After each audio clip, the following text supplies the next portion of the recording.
Picture this. It's early morning in Buckingham Palace. The kind of silence that only comes before something breaks. And somewhere in those halls, a decision has just been made. A decision that rewrites 3 decades of calculated discretion. A decision about a woman who was supposed to remain forever in the shadows. This is about Camilla. And what King Charles just decided her future actually is. For those just joining us on planet Earth, here's the situation. When Queen Elizabeth died in September 2022, something genuinely unprecedented happened. The woman who was once the most vilified figure in British tabloid history, the woman who was blamed for destroying the most famous marriage of the decade, suddenly became something else entirely. She became Queen Consort. Not by accident. By design. But here's where it gets interesting. Everyone assumed that was the end of the story. Camilla accepts the role. She fades into ceremonial obscurity. She cuts ribbons, waves at cameras, plays the dutiful wife. Simple. Resolved. Safe. Except nothing about Camilla Parker Bowles has ever been simple. And nothing about King Charles's vision for the monarchy has ever been safe. So when whispers started circulating that Charles was considering an announcement about Camilla's actual future, her real position, her real power, her real role in the institution, people started paying attention. Not casual attention. The kind of attention where analysts are texting their sources at 6 a.m. Where historians are dusting off century-old protocols. Where entire news cycles suddenly pivot. Because here's the thing nobody says out loud. Camilla's position in this monarchy is the most fragile and the most powerful it's ever been. To understand why this matters, you have to understand how royalty actually works. And it's not what you think. The Queen Consort title is purely ceremonial. It means nothing legally. It means everything symbolically. It's a crown without authority, a throne without actual power. It's the royal equivalent of being invited to the game, but not allowed to play. Camilla, since being crowned, has done the work. The visible work. She's patron to over 100 charities. She launches reading programs. She shows up at hospitals and cultural events. From the outside, it looks like she's integrated. Like she's earned her place. Like the British public has finally accepted her. Except the British public never really accepted her. And that's the uncomfortable truth this potential announcement dances around. Polling data, actual, recent polling, shows that even now, even after Camilla's been Queen Consort for nearly 2 years, only about 58% of Britons view her favourably. Compare that to Queen Elizabeth at the same point in her reign, 90%. Compare it to Kate Middleton right now, 72%. Camilla's sitting in a position that's fundamentally precarious. Popular, but not beloved.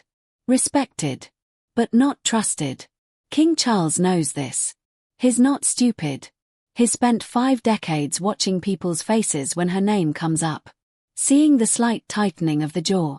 The careful word choices. The qualified praise. So what does he do?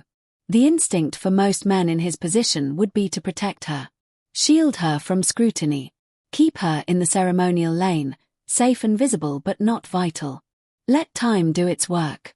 But Charles isn't most men. He's spent his entire life being told who he should be. And he's apparently decided he's not interested in doing that to anyone else anymore. This is where it gets complex. Because any announcement about Camilla's expanded role isn't really about Camilla at all. It's about succession. It's about legacy. It's about control. Charles has been king for less than 2 years. That's nothing in monarchical time. But he's already 75 years old. That matters in a way most people don't think about. His reign could realistically stretch another 10 to 15 years. Maybe longer. But it could also be briefer than anyone expects. William is waiting in the wings. 42 years old. Popular. Understood. The safe choice that everyone's been anticipating. The narrative is already written. Charles is the transitional king. The bridge between Elizabeth and William's modern era. But what if Charles decides he doesn't want to be a bridge? What if he wants to be a precedent? Here's where the numbers get interesting. William and Kate have 3 children. Those children are 5th, 6th, and 7th in line to the throne. They're secure. They're fine. But there's an entire question about what happens when Charles dies that hasn't actually been fully answered. Specifically, about Camilla. Is she Queen Dowager? Does she retire? Does she fade? Does she maintain influence over a young, relatively new King William who might still want his stepmother's counsel? These aren't ceremonial questions anymore. These are constitutional ones. The speculation online has been wild. Twitter's been theorizing about expanded powers. About Camilla taking on quasi-governmental roles. About this being some sort of feminist reframing of the monarchy. About Charles proving the institution can evolve. The reality, probably far more mundane. And far more calculated. If Charles announces anything, it's likely to be something that sounds significant but remains carefully constrained. Maybe expanded charitable patronage.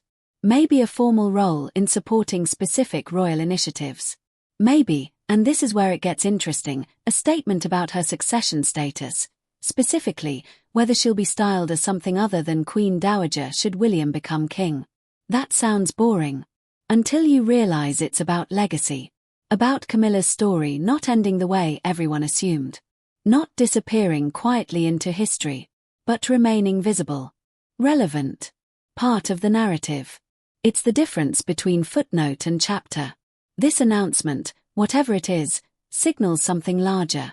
It signals a monarchy willing to bend on tradition in service of personal loyalty.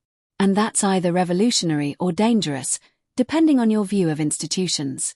Elizabeth understood something Charles seems determined to challenge. Royal authority depends on distance. Mystique. Proper order. The institution that bows to personality becomes dependent on that personality. And that's fragile. Camilla represents Charles's refusal to accept the distances his institution demands. He wanted her. He got her. And now he's apparently determined that the world, and history, will understand why. So here's the unresolved question that actually matters. When Charles makes his announcement about Camilla's future, he's not really answering a question about her. He's answering something about himself. About what he thinks the monarchy actually is. Is it an institution larger than any single person? Or is it a vehicle for the personal choices of whoever wears the crown? Because in expanding Camilla's role, in validating her position more explicitly, in refusing to let her story be a tragedy quietly endured, he's making a statement about kingship itself. And the British monarchy's entire survival depends on whether that statement is visionary. Or a warning sign. That's the announcement nobody's really talking about.